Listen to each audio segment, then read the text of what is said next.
Muy buenos días, bienvenidos. Es un gusto que nos acompañen. Vamos a dar inicio a esta serie de jornadas del sexto Coloquio Internacional de Argumentación y Retórica. Este año la sede es la UAM Coajimalpa. Eh, Muchas de las actividades van a ser por esta modalidad híbrida, debido a que tenemos participantes pues, de varias latitudes. Eh, no obstante, bueno, habrá también participantes, sobre todo miembros de la red, que nos acompañen aquí en la sala de consejo académico. Estamos, por cierto, en el octavo piso, justo a la izquierda del elevador, si van a acompañarnos. Y bueno, vamos a estar desde hoy, miércoles 6 de diciembre, hasta el viernes 8, en jornadas intensas de una extensión de unas 10 horas, en las cuales tendremos varias presentaciones. Vamos a dar inicio a estas sesiones con una conferencia magistral por parte de la doctora Paula Olmos, de la Universidad Autónoma de Madrid. Es ella, junto con el doctor Fernando Leal, nuestra invitada especial. Y después de eso tendremos una serie de mesas, un pequeño intercambio entre la doctora Paula y algunos académicos que conocen muy bien su trabajo, y después una serie de presentaciones breves. Van a ser unas jornadas intensas, ojalá puedan acompañarnos y pues sean bienvenidos. Lamentablemente este año, más allá de los participantes, no habrá demasiada interacción con audiencias externas, pero esperemos que tengan oportunidad de ver la grabación de este evento. Bien, pues hago una breve presentación de la doctora Paula Olmos y le cedo la palabra. Ella es doctora en filosofía por la UNED en el 2008 y desde 2014 es profesora de teoría de la argumentación y filosofía de la ciencia de la Universidad Autónoma de Madrid. Además, es editora de la revista Iberoamericana de Argumentación e investigadora principal, junto con Huberto Marot, del proyecto de investigación Prácticas Argumentativas y Pragmática de las Razones 2, financiado por el Ministerio Español de Ciencia e Innovación. Ha sido investigadora visitante en las universidades de Cambridge, Reino Unido, en 2009, de Pavía, Italia, en 2010, y Stanford, de Estados Unidos, en 2011. Y ha publicado artículos sobre teoría contemporánea de la argumentación en revistas como Argumentation, Informal Logic y Teoría, y sobre retórica y teoría de la argumentación en la antigüedad y en la modernidad temprana, en Intellectual History Review, Renaissance Studies y Studies in the History and Philosophy of Science. Entre sus publicaciones más destacadas y reconocidas se encuentran la edición del volumen colectivo Narration as Argument de Springer del 2017.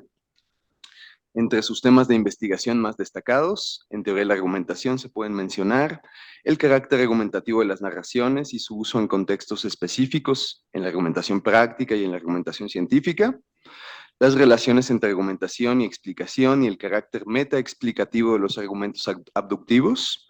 Y también en este último ámbito, la relación entre la justificación de los argumentos abductivos y el realismo científico. Y por último, otro tema que también ha investigado es la emergencia desde las propias prácticas interactivas de la normatividad argumentativa, con especial atención al reconocimiento interactivo de razones. Y es justo de esto último, si no me equivoco, que va a hablarnos a continuación. Bienvenida. Efectivamente. Pues muchísimas gracias, gracias por la introducción y sobre todo gracias por la invitación. Estoy muy contenta de estar aquí, estoy muy honrada de que me hayáis considerado como una invitada especial para dar esta charla inaugural y espero que responda a vuestras expectativas. Efectivamente voy a hablar sobre el carácter interactivo de las prácticas argumentativas y este título no pretende en absoluto ser polémico y de hecho no es, digamos, la tesis de mi presentación porque yo creo que todo el mundo está estaría de acuerdo en que cuando hablamos de prácticas empezamos a hablar de algo que sucede en el mundo real, en el que la gente se comunica y que, bueno, una práctica argumentativa obviamente va a ser de por sí ya interactiva. Yo lo que quiero hacer en esta charla no es defender el carácter interactivo de las prácticas argumentativas, sino aclarar a qué me refiero, aclarar de qué tipo de interacción estamos hablando, qué tipo de acciones forman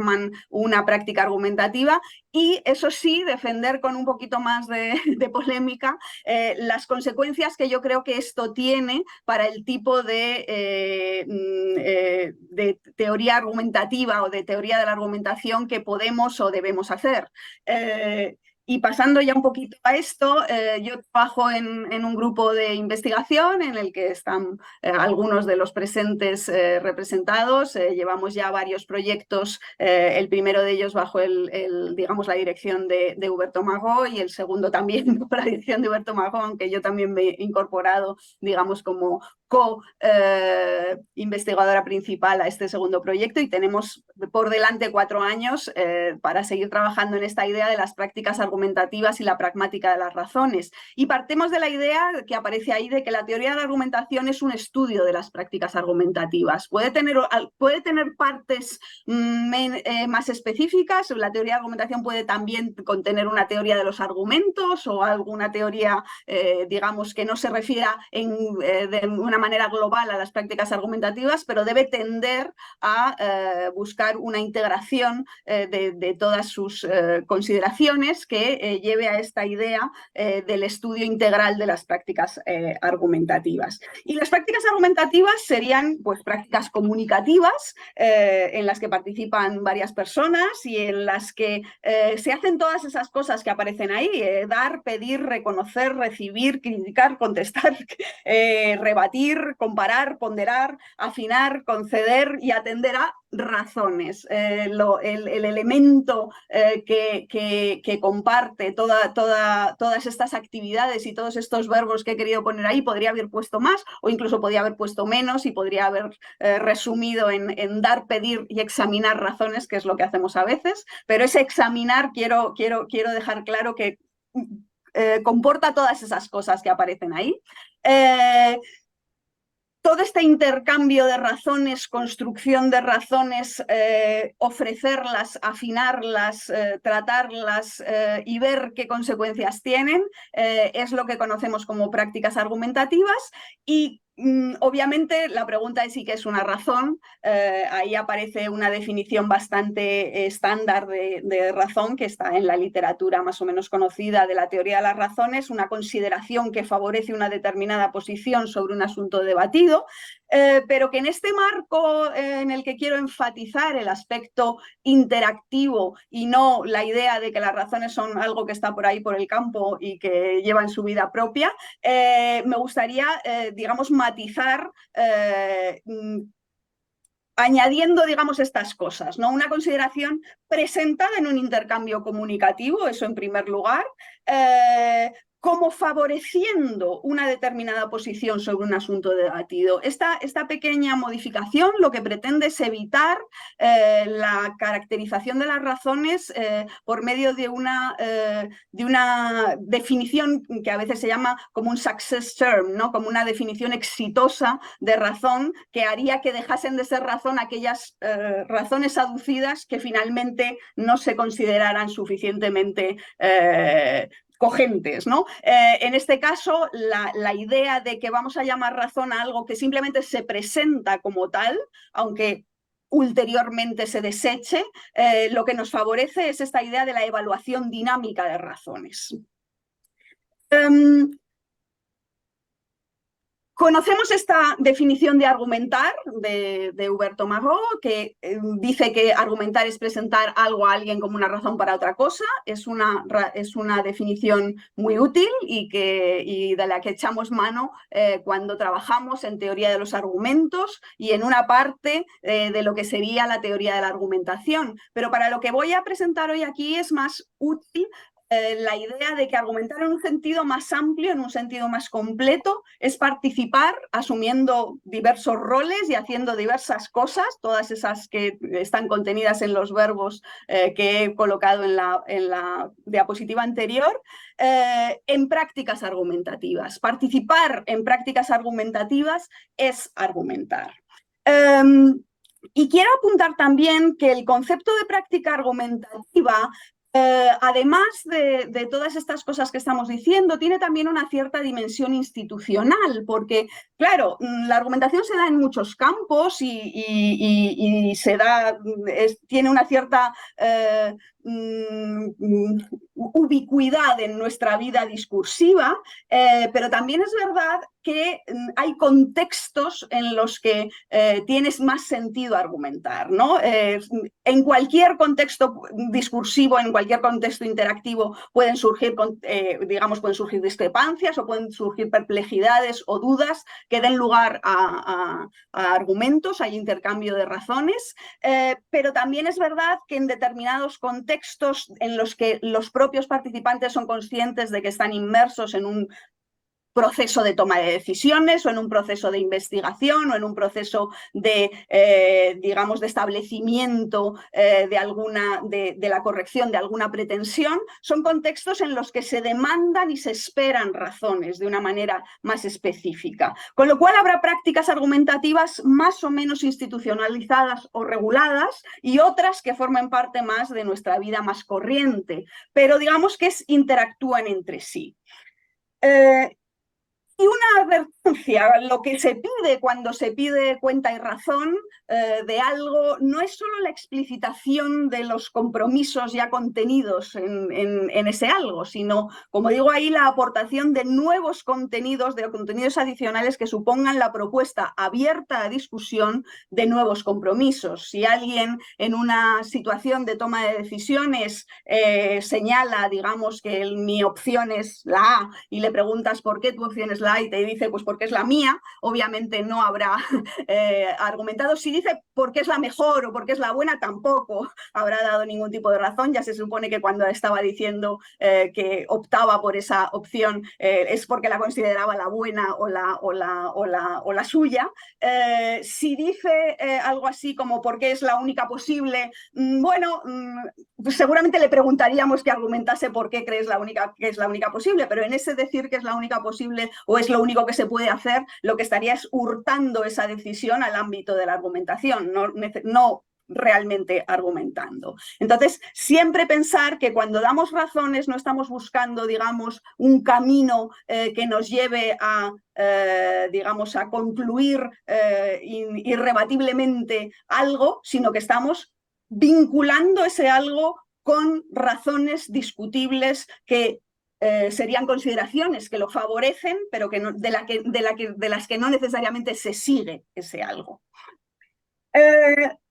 Bueno, argumentamos, como estamos diciendo, en muchísimos ámbitos de nuestra vida. Es muy conocida la propuesta de Thomas Goodnight de catalogar o de dividir las esferas de la argumentación en la esfera personal o privada, el mundo de la vida doméstica, cotidiana, entre familiares, entre conocidos, en la que obviamente argumentamos, el mundo de nuestras diferentes vidas profesionales o técnicas o especializadas, en las que cuando argumentamos lo hacemos en base a una serie de conocimientos adquiridos, quizá en una formación, digamos, muy formal, muy reglada, incluso universitaria, o no necesariamente. Uno puede tener una formación técnica adquirida, digamos, de una manera más práctica, o ser un campesino que sabe muchísimo de su labor o de otro tipo de actividad manual.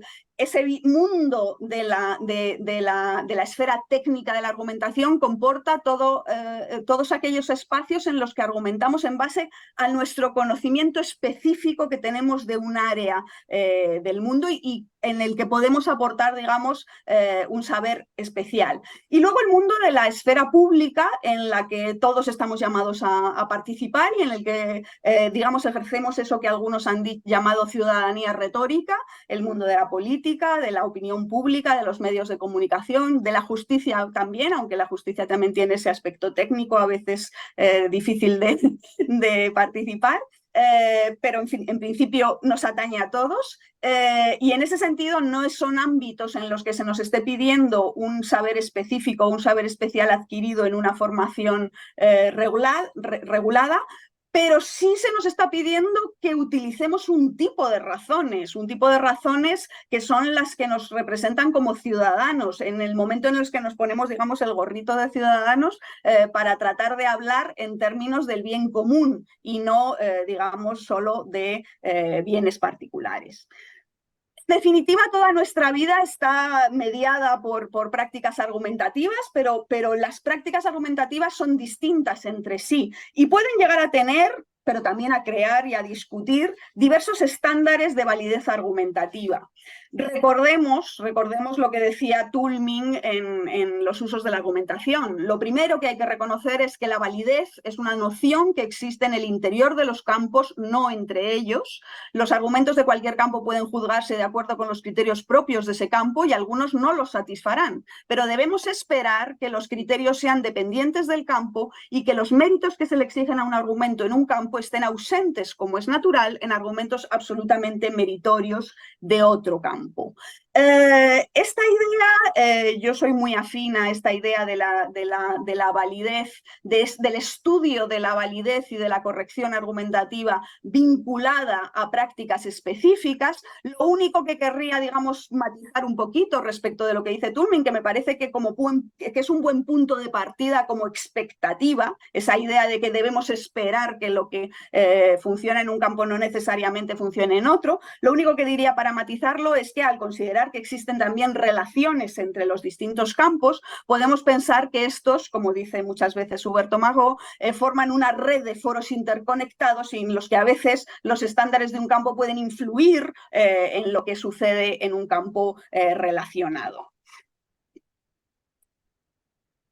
Bien, tanto en la teoría argumentativa con pretensiones normativas como en la preceptiva retórica clásica, yo encuentro que se ha centrado tradicionalmente en caracterizar de una manera muy clara lo que sería el desempeño del argumentador, ¿no?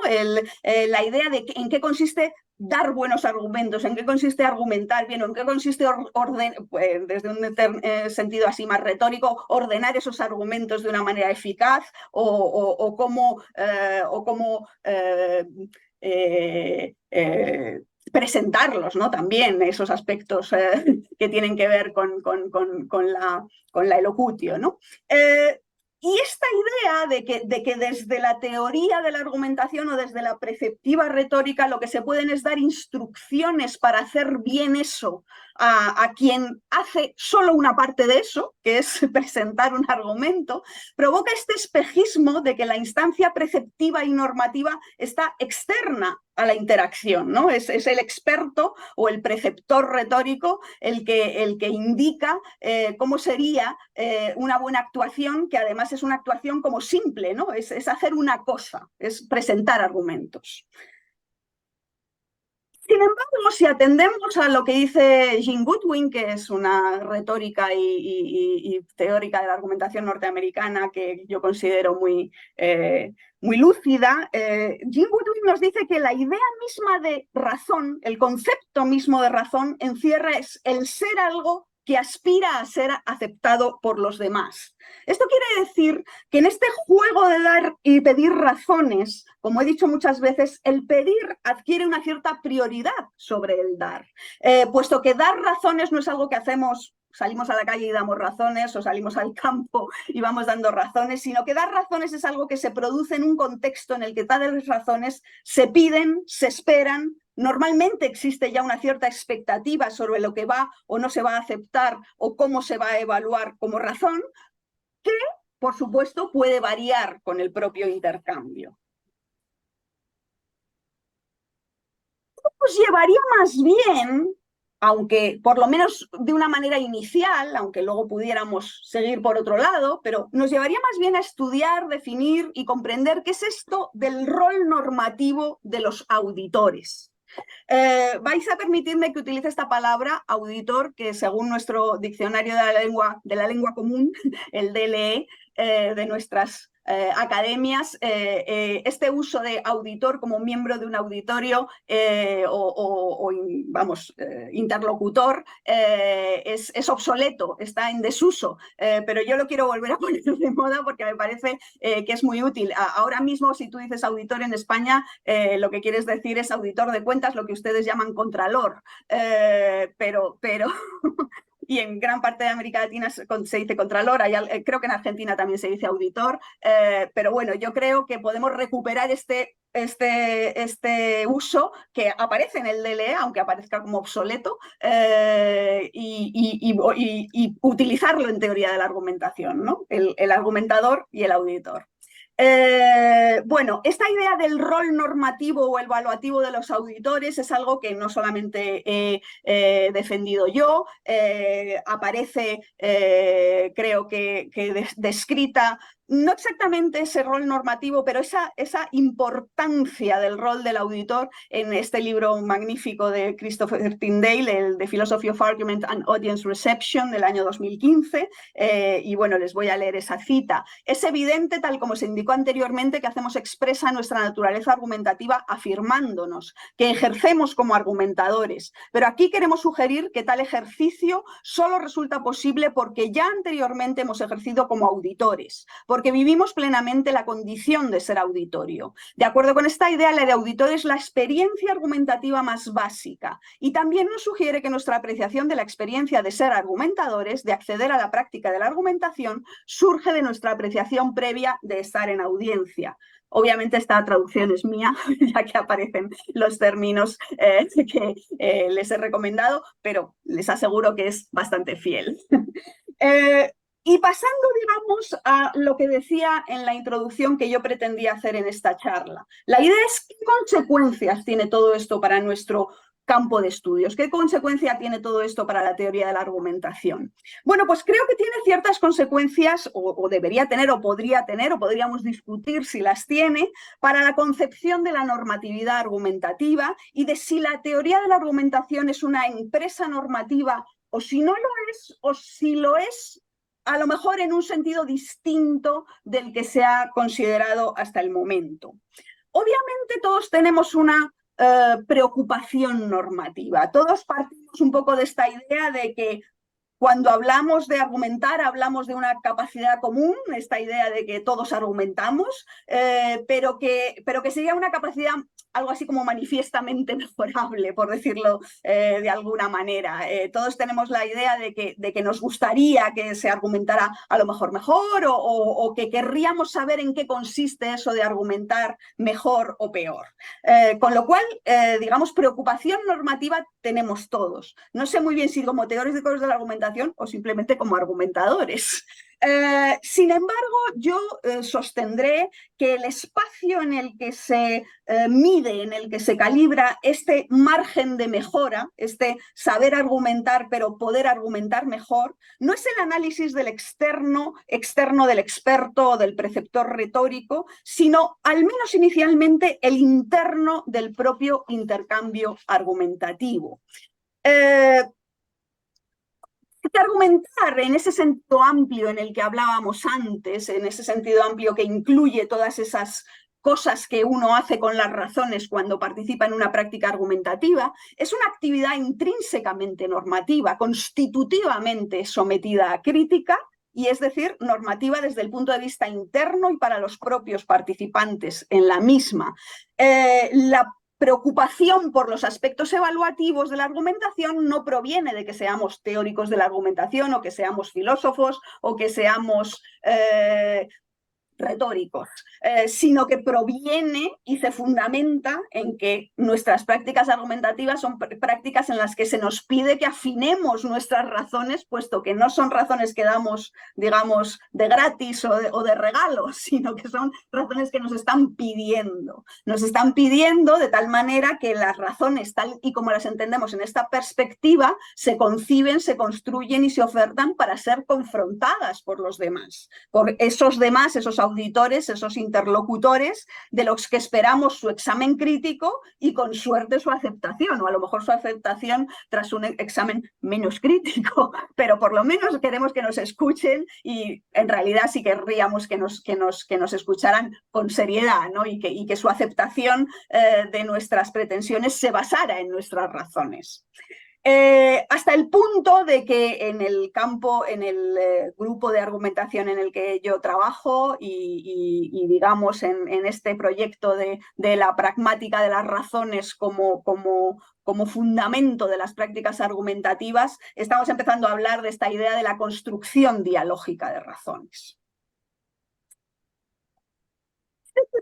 De énfasis que estoy poniendo sobre la mesa, lo que vienen a sugerir es, entre otras cosas, la centralidad de la contraargumentación como, digamos, como en la propia comprensión de la argumentación y como proceso intrínsecamente ligado, ¿no? Cuando yo mencionaba todos esos verbos que forman parte de las prácticas argumentativas al inicio, ahí aparecía no solo el ofrecimiento de razones, no solo la petición de razones, no solo el examen de razones, sino la contestación a esas razones, ¿no? La posible manera de matizarlas, de criticarlas, de encontrarles fallos, de contraargumentar.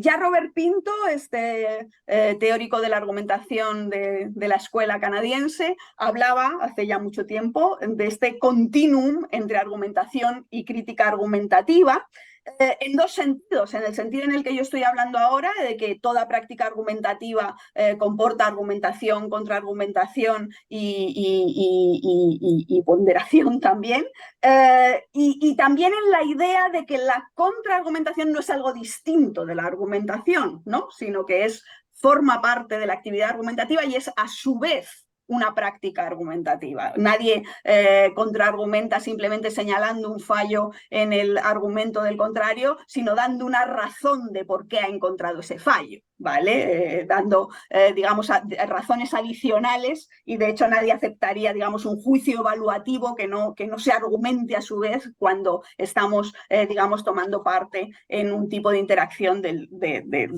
la clase que estoy, digamos, refiriendo.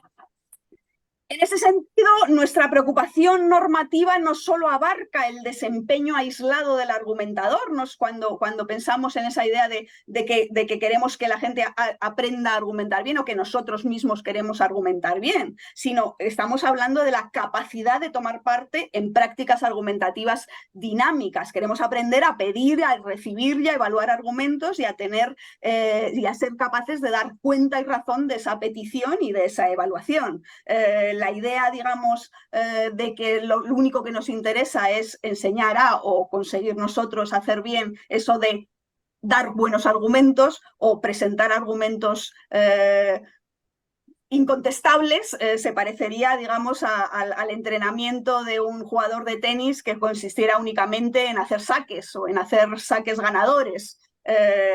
Eso no es jugar al tenis. Hay que saber hacer muchas más cosas y nadie se divertiría demasiado en un partido de tenis que consistiera únicamente en saques ganadores o incluso en saques ganadores y restos ganadores. Eso no mostraría que quienes han participado en esa interacción realmente saben jugar al tenis, ¿no? Además, apoyando un poco estas ideas desde un campo un poquito diferente del que nos movemos, las teorías bien conocidas seguramente de muchos de los presentes, las teorías cognitivistas y evolucionistas de Hugo Mercier y Dan Sperber, esta teoría argumentativa del razonamiento que han estado defendiendo en los últimos años y que defiende que la capacidad de razonar ha sido seleccionada evolutivamente para la interacción argumentativa, defiende también que la capacidad para razonar que surge de esa interacción también mejora en la interacción. Es decir, razonamos mejor cuando estamos interactuando y razonamos mejor cuanto más interactuamos, ¿no? En el sentido, digamos, sincrónico y en el sentido diacrónico a futuro, ¿no? Cuanto más interactuamos con nuestros semejantes y cuanto más nos embarcamos en interacciones y en prácticas argumentativas, mejor argumentaremos y mejor razonaremos también. Nuestra vida mental también mejorará. Es lo que nos prometen. Creo que de nuevo Christopher Tyndale ha digamos, condensado de una manera muy clara lo que estoy tratando de decir en esta frase también del mismo libro que comentaba antes, de su libro de 2015. La idea de que no existe fuente alguna alternativa para nuestros estándares sobre lo que es razonable que las propias actividades de quienes ofrecen razones. Ahí sí que he traducido quienes ofrecen razones, o sea, he traducido reasoners por quienes ofrecen razones en vez de decir razonadores, porque creo que a lo que se refiere ahí Tyndale, obviamente, es a la actividad de razonar en el sentido comunicativo, que también quiere decir eso en inglés, ¿no? To reason en el sentido de dar razones. Una posición que yo he parafraseado en trabajos míos sobre el texto de Tyndale también, con mi propia versión, creo que de lo mismo, ¿no? La idea de que no hay espacio de justificación racional más allá de la propia práctica argumentativa, o la idea de que en el terreno en el que la validez argumentativa se funda y desde el que se difunde es la propia práctica dinámica de la argumentación. Bueno, y ahora voy con la última parte de mi charla, que es un poquito diferente, porque digamos que alguna vez he dicho que muchas de estas ideas están ya en Aristóteles, y eso a lo mejor le va a sorprender a más de uno, porque no es la manera en la que se ha interpretado algunas de las cosas que ha dicho Aristóteles. Y sin embargo, prácticamente lo que es la segunda frase de la retórica, la que viene después de que la dialéctica y la retórica son artes antístrofas, dice, todos de alguna manera participan de una y de otra, quiere decir de la dialéctica y de la retórica como actividades argumentativas. Ya que todos hasta cierto punto intentan examinar y sostener alguna razón y defenderse y acusar. Bueno, voy a defender que en esta frase y en la siguiente Aristóteles defiende cosas muy parecidas a las que he estado yo presentando aquí. En primer lugar, utiliza dos verbos, no utiliza solo uno. No utiliza tantos como yo he utilizado en la primera diapositiva, pero se da una dinámica entre estos dos verbos. No me voy a meter porque, bueno, tengo algunas cositas, pero no voy mal de tiempo, pero creo que tampoco conviene que me extienda demasiado. Los verbos utilizados, ¿no? Que yo he traducido como se ha traducido, examinar y sostener. Pueden querer decir muchas cosas, ¿vale? Son verbos de uso corriente en griego y pueden traducirse de múltiples maneras. Digamos que hay solo dos posibilidades de interpretación. La de Quintín Racionero, que los traduce como descubrir y sostener un argumento, que más bien está atribuyendo los dos verbos a la misma persona, le está atribuyendo los dos verbos al mismo agente, al agente argumentador. Parece que está enumerando las tareas y oficios del orador, atribuyendo uno a la inventio y otro a la dispositio, mientras que el resto de las versiones que yo he revisado lo que hacen es recoger esa oposición, ¿no? Entre distintos roles, dar y examinar razones, examinar y sostener razones, criticize or uphold a reason. La frase que sigue inmediatamente en el texto de Aristóteles ahonda en algunas de estas ideas y dice, y de todos ellos unos lo hacen al descuido, es decir, de manera espontánea o automática, y otros mediante el hábito que resulta de la costumbre. Mas puesto que cabe lograrlo, es decir, hacerlo bien, de ambas maneras, es evidente que también para estas cosas se podría encontrar un método, pues la causa por la que aciertan tanto los que siguen un hábito como los que obran al descuido deben estudiarla, cabe estudiarla, y todos reconocerán que tal estudio es tarea de un arte o tecné. Yo creo que Aristóteles está aquí, desde luego, justificando su estudio, la retórica como disciplina o tecnei, su tratado, y se trata de encontrar un método, los criterios de corrección, la causa por la que aciertan, por casualidad o costumbre, tanto quienes argumentan como quienes examinan argumentos. Ojo, porque habla de las dos cosas. Quienes sostienen razones y quienes las examinan. ¿Y en qué consiste dicho acertar? Obviamente, Aristóteles nos está trasladando el tipo de preocupación normativa de la que yo hablaba antes. Obviamente, Aristóteles tiene una intención normativa. Pero al mismo tiempo que tiene esta preocupación normativa, parece considerar que es en la propia práctica argumentativa en donde hay que buscar dichos criterios normativos. Se trata de prácticas omnipresentes, ya que todos participan en ellas, y no se necesita un entrenamiento especial para ello, puesto que la adquisición de tal capacidad está mediada por la propia participación. Se puede hacer bien de manera espontánea o por hábito. Los criterios o reglas de la buena argumentación no tienen por qué aprenderse de manera explícita para lograrlo o hacerlo bien y están implícitos en la práctica, se adquieren con ella, aunque se pueden estudiar y sistematizar. Se puede hacer un theorem sobre ellos y, digamos, sistematizarlos. Y sostendré que el tipo de estudio o teoría que es la retórica aristotélica responde a estas ideas, es decir, no solo porque lo diga en la segunda frase del texto que nos ha llegado.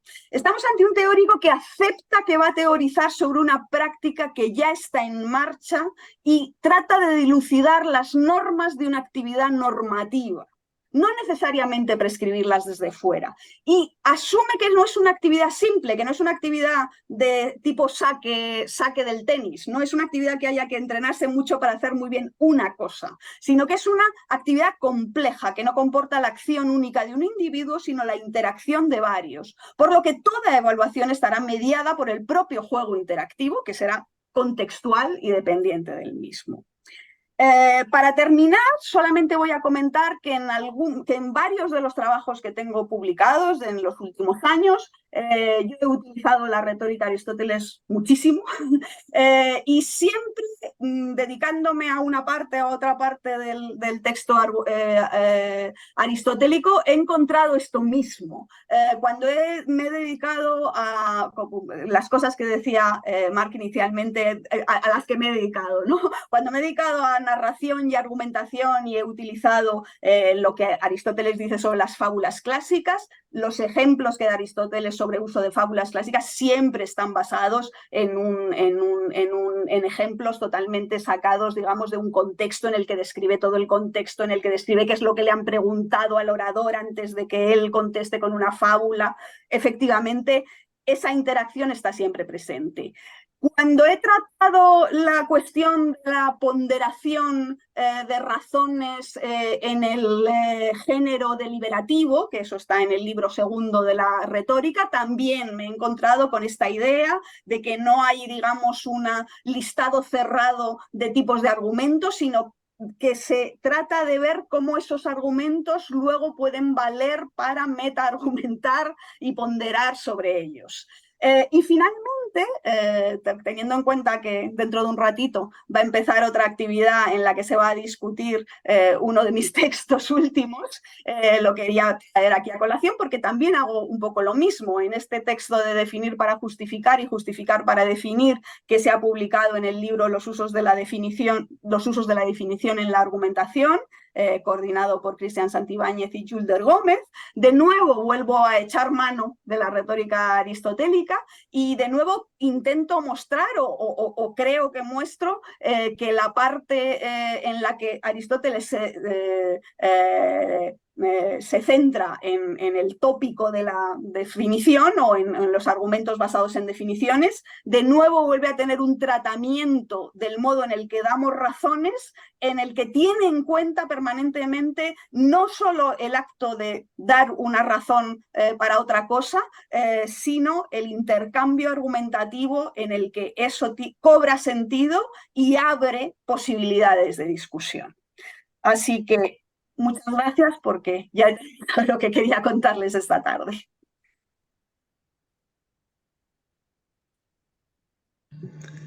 Muchísimas gracias, doctora. Es un poco desangelado que no haya el sonido de los aplausos, pero ha sido una excelente presentación y vamos a abrir ahora un espacio para interacciones. Si alguien desea hacer una pregunta, por favor, levante la mano.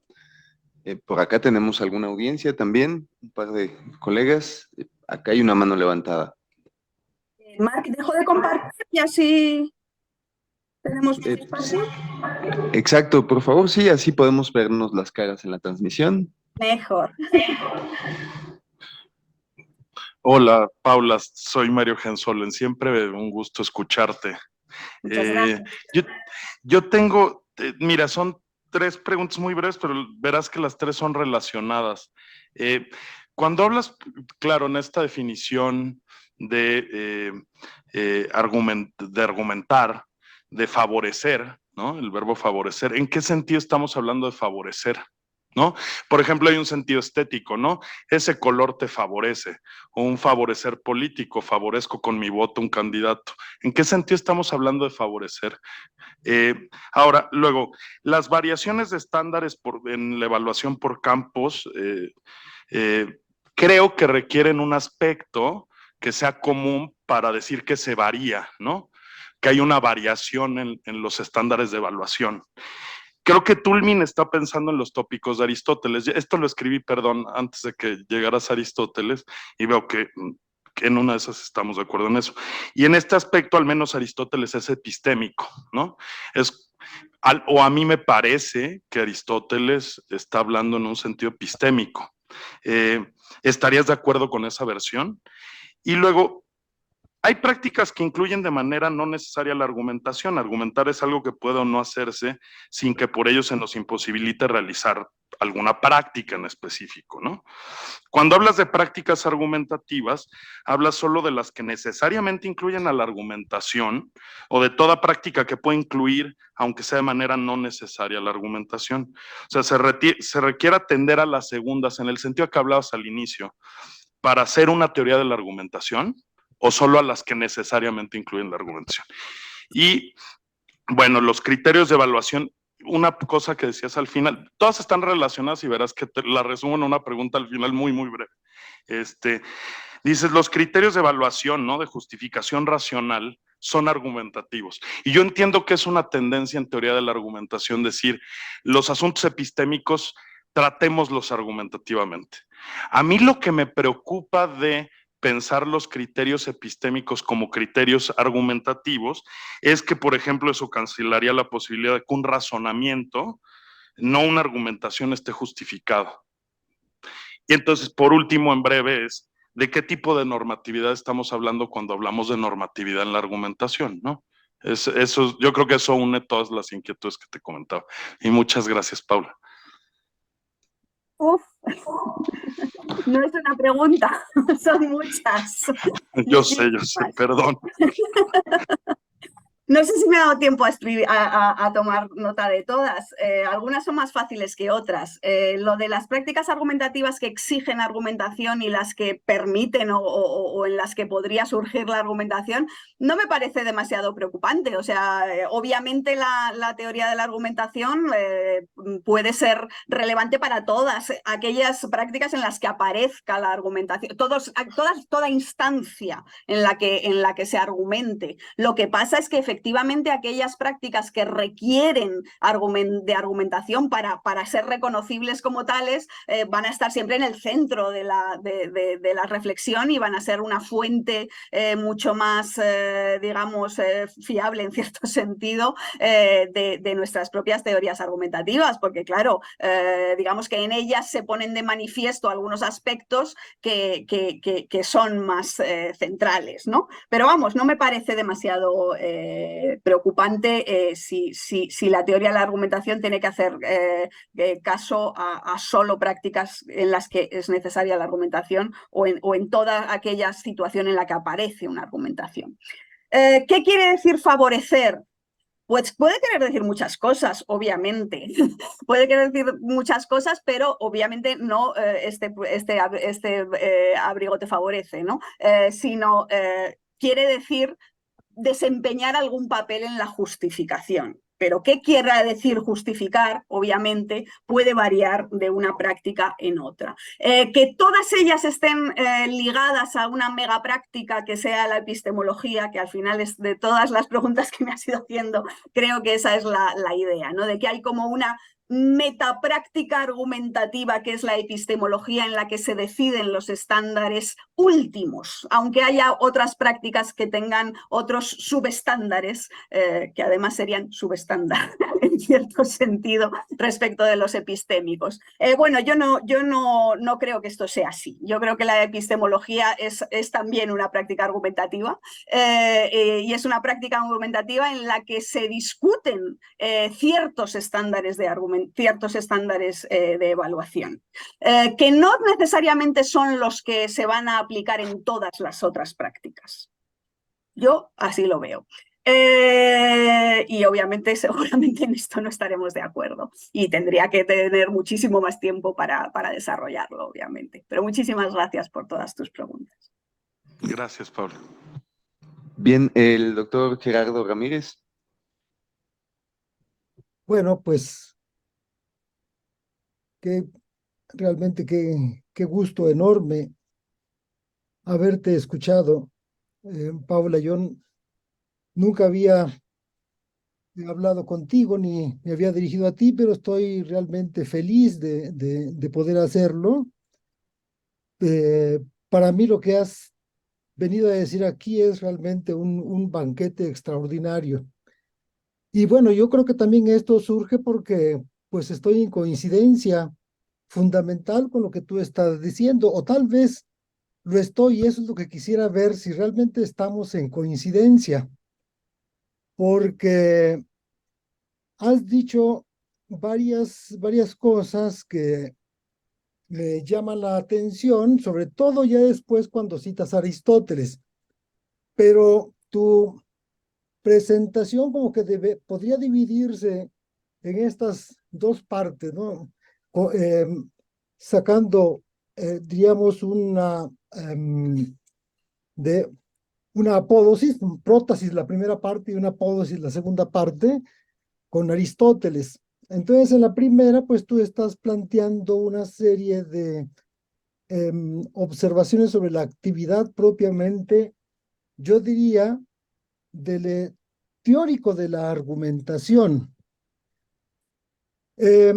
Y yo creo que, en efecto, el teórico de la argumentación argumenta, pero en particular diríamos que su función es fundamentalmente argumentar para explicar lo que él está afirmando en torno a la argumentación. En este caso es una metaargumentación, es una argumentación metaargumentativa, podría decirlo.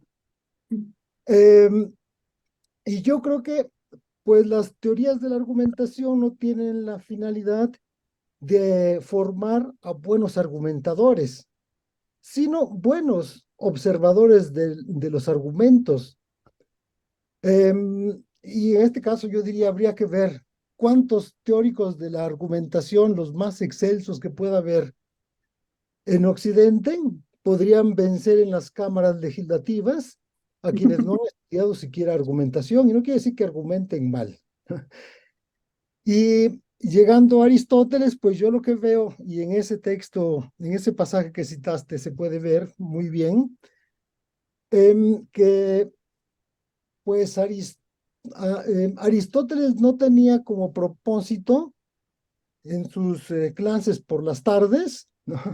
Enseñar a sus discípulos a ser grandes argumentadores, ya sea en las tribunas parlamentarias o en los jurados, para nada. En efecto, su función es como la primera parte de eso, de examinar, exetasen, ¿no? Entonces, examina, esa es la función, creo yo, propiamente del estudioso de la argumentación y de las teorías de la argumentación. En cambio, la función de responder a esos exámenes, porque es ahí el que pregunta y el que responde. En cambio, el otro par se refiere, en este primer par se refiere a la dialéctica y el otro a la retórica, ¿no? Entonces a mí me parece que en efecto esa observación que hace sobre la traducción de Racionero me parece muy pertinente y me parece que aclara perfectamente ese panorama que me gustó realmente muchísimo. Entonces, pues ahí está, diríamos, ese examinar corresponde al teórico de la argumentación cuando se enfrenta con Protágoras o con Gorgias, por ejemplo, está poniendo objeciones, no a su alumno que nada más responde, oh sí, maestro, oh, etcétera, vamos, ¿no? Entonces, esa segunda parte del responder, vamos, entonces sería propio de aquel que tiene que aprender a argumentar, aun cuando en la primera página de los tópicos señala cuáles son estas actividades o estas enseñanzas de la tópica, ¿no? Que también es una enseñanza práctica en el diálogo, sin embargo, no en la tribuna, no, no en el tribunal. Entonces, pues yo veo esta diferenciación que me parece bastante clara en tu exposición, pero no sé si me estoy engañando por mi deseo de que así sea, ¿no? De que el teórico de la argumentación pues tiene esa función. Y cuando entramos ya propiamente a la actividad de argumentar, pues estamos en la retórica cuando se trata en esos ámbitos propios de la retórica y en la dialéctica cuando se trata en el diálogo.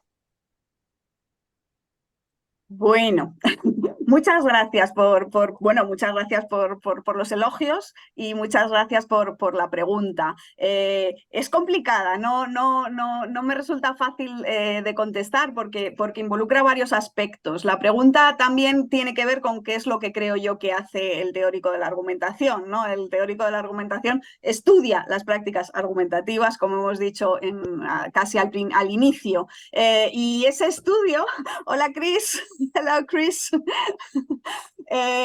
debe, ese estudio realmente puede tener diversas pretensiones, ¿no? Puede ser más normativo, puede ser menos normativo, puede ser más descriptivo.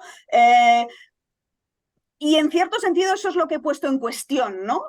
Yo no niego la posibilidad de hacer una teoría normativa de la argumentación, sino que lo que creo es que hacer una teoría normativa de la argumentación olvidándose de que es una actividad normativa es un suicidio, como a veces se dice, ¿no? Y es caer en muchos problemas. La distinción entre dialéctica y retórica es la que obviamente en la tradición aristotélica es muy importante y se atribuye una cosa a los tópicos y otra cosa a la retórica y como si fueran dos tipos de actividad completamente distintas. Yo ahí en cambio no estoy tan de acuerdo, o sea, no como exégesis aristotélica, sino como aprovechamiento de los textos aristotélicos para la teoría de la argumentación contemporánea. Creo que no es tan pertinente. El tipo de prácticas argumentativas que nos interesan son las de nuestro mundo actual, ¿vale? Y no tienen por qué ser exactamente aquellas en las que estaba pensando Aristóteles. Entonces creo que esa distinción entre dialéctica y retórica, tal y como está, digamos, acuñada en la tradición aristotélica, quizá no sea tan importante para nosotros. Sí son importantes la perspectiva dialéctica y la perspectiva retórica tal y como están, digamos, definidas en la contemporánea teoría de la argumentación. Pero eso digamos que es otra cosa. Pero muchas gracias. Gracias. Bien, siguiendo el orden de las preguntas, Francisco, nada más, por favor, traten de hacerlas sucintas, no tenemos tanto tiempo. Te escuchamos, Francisco. Sí, muchas gracias. Trataré de ser breve. Bueno, primero que nada también felicitarla, doctora Olmos. No la conocía, realmente no conocía su trabajo y ha sido, pues sí, como lo dijo el maestro Vidal, pues un banquete de ideas y creo que estoy de acuerdo en algunas, ¿no? Pienso que la teoría de la argumentación debe ser normativa, aunque en eso va un poco la pregunta que creo que Mario ya elaboraba. ¿En qué sentido es normativo? Podría tal vez aclarar un poco eso, si es en un sentido epistémico o es en un sentido, digamos, moral, que digamos, ¿no? O es en un sentido de qué clase de interacciones, ¿no?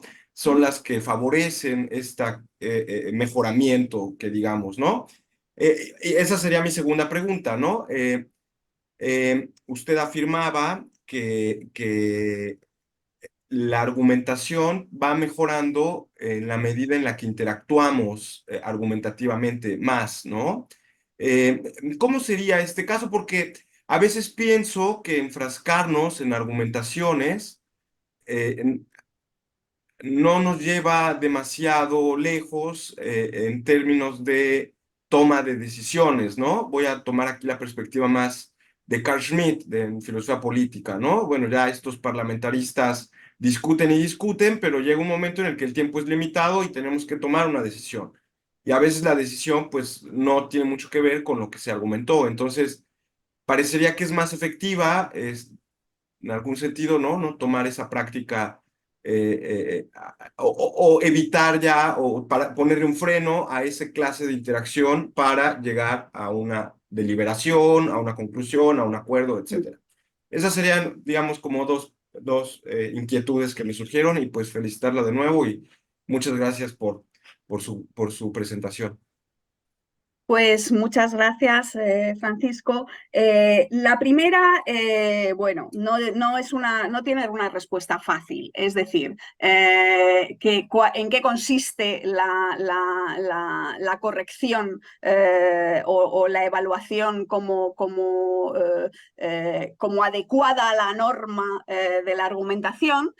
Yo lo que digo es que eso lo tenemos que investigar empíricamente en cada campo.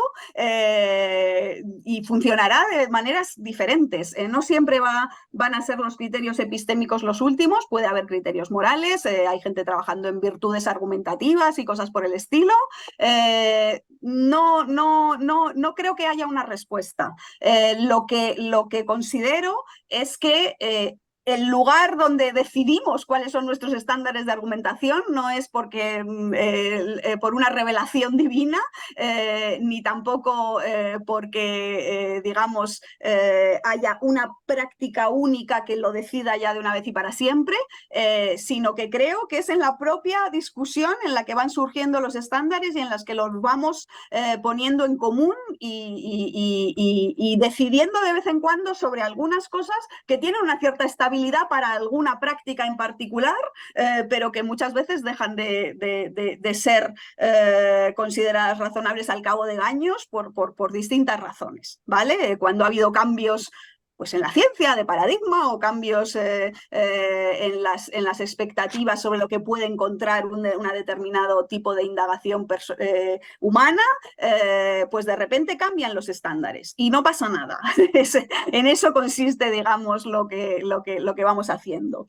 En cuanto a la posibilidad de que de vez en cuando lo más razonable sea no argumentar, por supuesto, ahí sí que voy a ser aristotélica y recurrir a la frónesis. La prudencia del saber vivir, lo que nos enseña es tomar ese tipo de decisiones, pero que siempre están, digamos, son decisiones que como dice, como corresponde a decisiones mediadas por la frónesis o prudencia, no son decisiones que responden a reglas, sino que son decisiones muy contextuales y muy particularizadas y que tienen que ver con el caso específico en el que tiene sentido hacer una cosa u otra por las razones que en ese momento específico sean de rigor, ¿vale? Entonces, yo no me atrevería a hacer un catálogo de situaciones donde se debe argumentar y catálogo de situaciones donde no se debe. Carl Schmitt seguramente sí.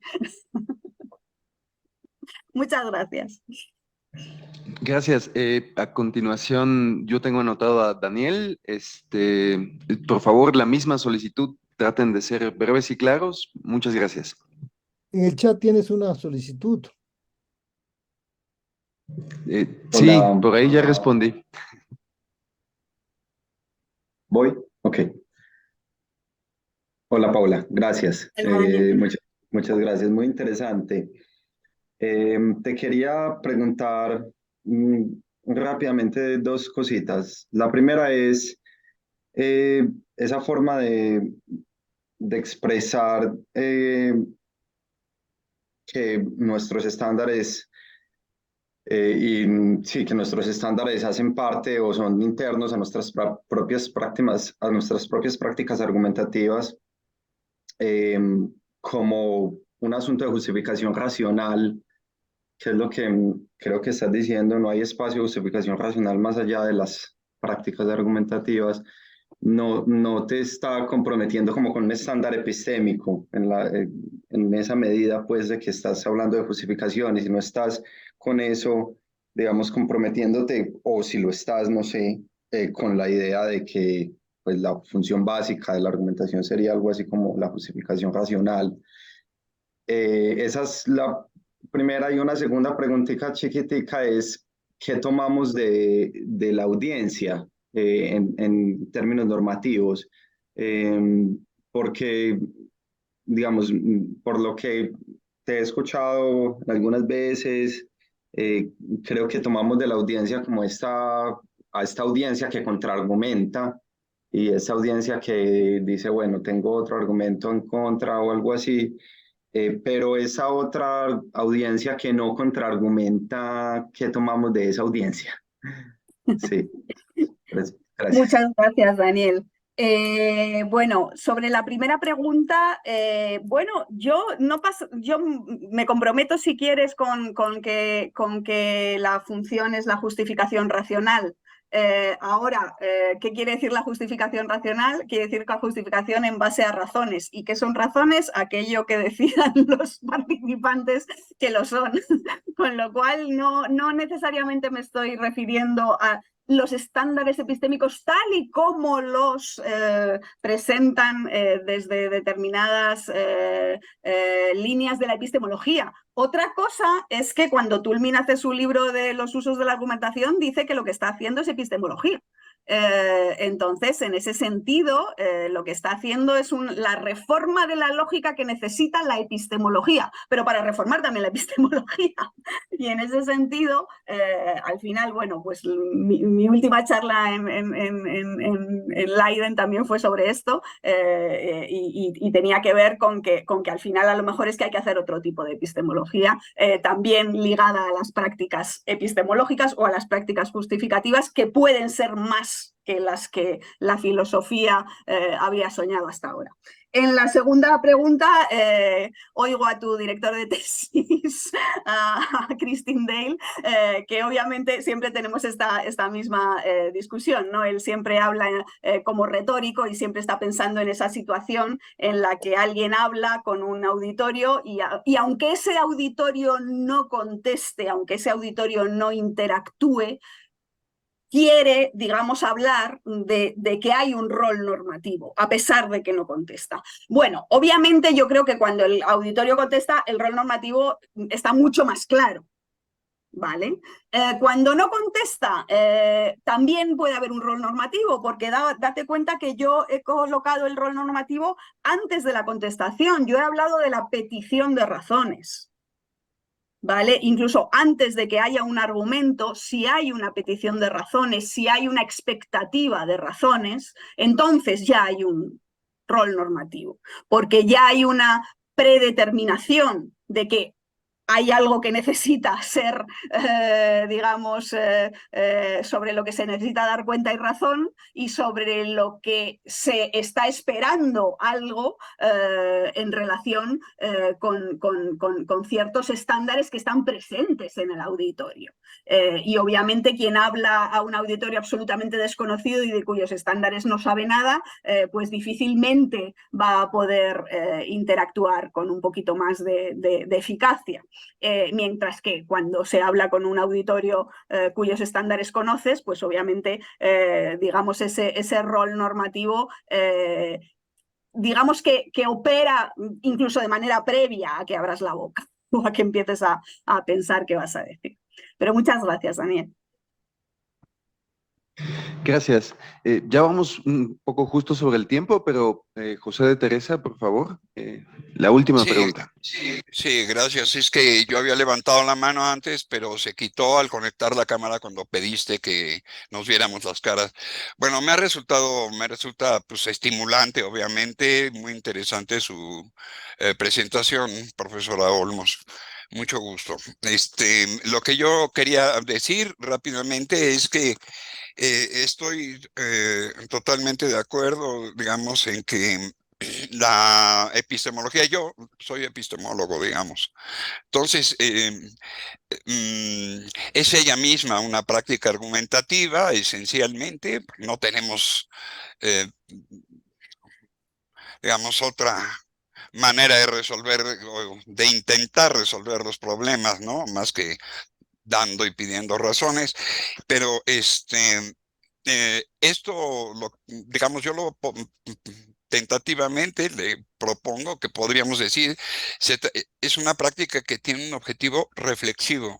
La epistemología trataría de justificar una teoría de la justificación y llevarla a la práctica además. Y creo que la manera de conseguir esto, o sea, podríamos decir que el objetivo básico, digamos a nivel abstracto, si quiere usted, de la práctica argumentativa sería siempre, puesto que la argumentación siempre tiene un destinatario, eh, el que argumenta siempre está pensando en la posible resistencia o una posible duda.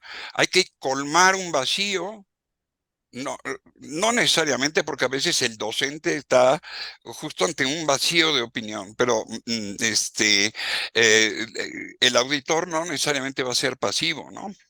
Entonces podría presentar resistencia. ¿Y cómo es que uno podría tratar de vencer esa resistencia? Uno está intentando anticipar lo que serían objeciones a lo que uno está tratando de conseguir. Entonces creo que esa sería una manera de tratar de perfilar el objetivo de la general de la argumentación. Dentro de filosofía, planteado esto en general, pues el objetor o el oponente más radical que podríamos plantearnos, podríamos decir, es el escéptico, que es el que no se va a dejar convencer, es el que va a objetar todo lo que yo intente decir, etcétera. Digamos, esa sería, creo, una manera de tratar de darle un enfoque que, surgido de la propia práctica argumentativa, tendríamos que ponernos en condiciones o estudiar la posibilidad de lograr este objetivo, ¿no? Pero para conseguir esto, entonces, creo que en contra de la propuesta general de Toulmin de los estándares son relativos a los campos, pues bueno, si la epistemología se ocupa de la teoría de la justificación en su generalidad, ¿no? Que sería la característica determinante, digamos, es un rasgo muy saliente de la filosofía en general, ¿no? Según yo, tanto en el Tetetes como en el Menón, digamos, Platón, que es el que inventó, el que inaugura la disciplina desde mi perspectiva, pues está subrayando ahí la característica de estudiar estas cosas, las pretensiones de validez en general. Sí nos compete, como decía el profesor Gerardo Ramírez, como observadores y practicantes de la argumentación, pues podríamos por lo menos a nivel hipotético plantear que debería de poder funcionar, tratando de localizar los estándares pertinentes de la argumentación, de la justificación. Debería servirnos practicar lo que podríamos llamar una argumentación ex concessis, o que los ingleses llaman mucho ad hominem, ¿no? Es decir, a partir de las propias presuposiciones en las que tendría que apoyarse el antagonista. Digamos, ese antagonista potencial que opone resistencia a los intentos de justificación y de argumentación, a la conclusión a la que estamos tratando de llegar, o a la manera de avanzar en la argumentación. Y entonces creo que no es descabellado pensar que así como puede haber ciertos rasgos que son pertinentes solamente en ciertos determinados campos argumentativos, pues puede haber rasgos generales, y uno de ellos podría ser esto, el intento de vencer o superar potenciales objeciones, y hacerlo partiendo de una argumentación básicamente ex concessis. O sea, no solo la argumentación, sino incluso el mismo lenguaje. Tenemos que tratar de ponernos en el mismo lenguaje del antagonista, para que él nos acepte, digamos, pueda tener acceso, digamos, incluso a lo que nosotros estamos tratando de decir, ¿no?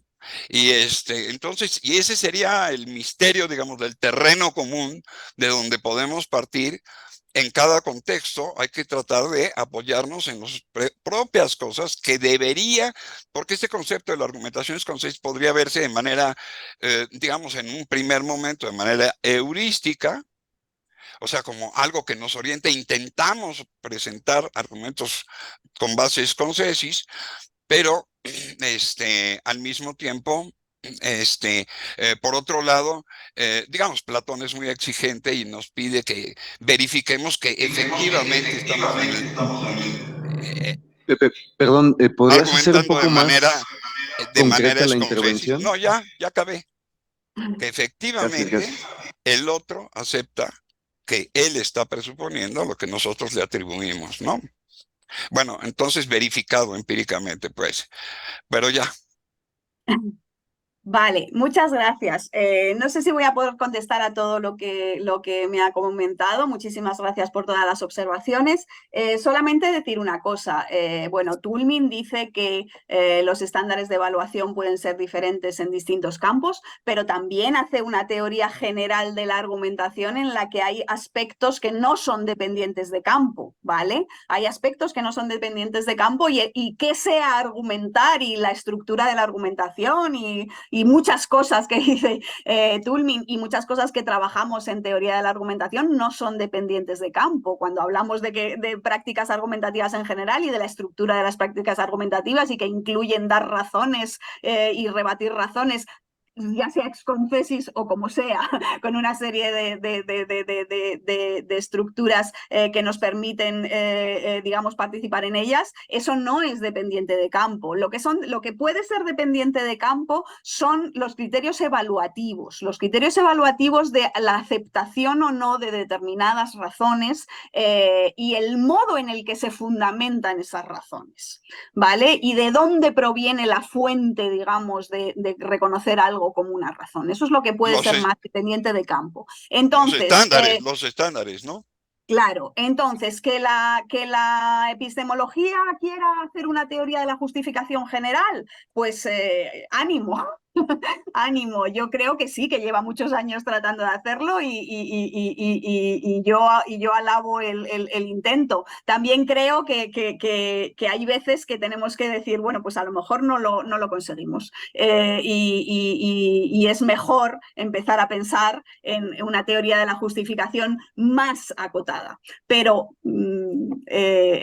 sobre eso habría mucho que discutir. Pero muchas gracias por la pregunta.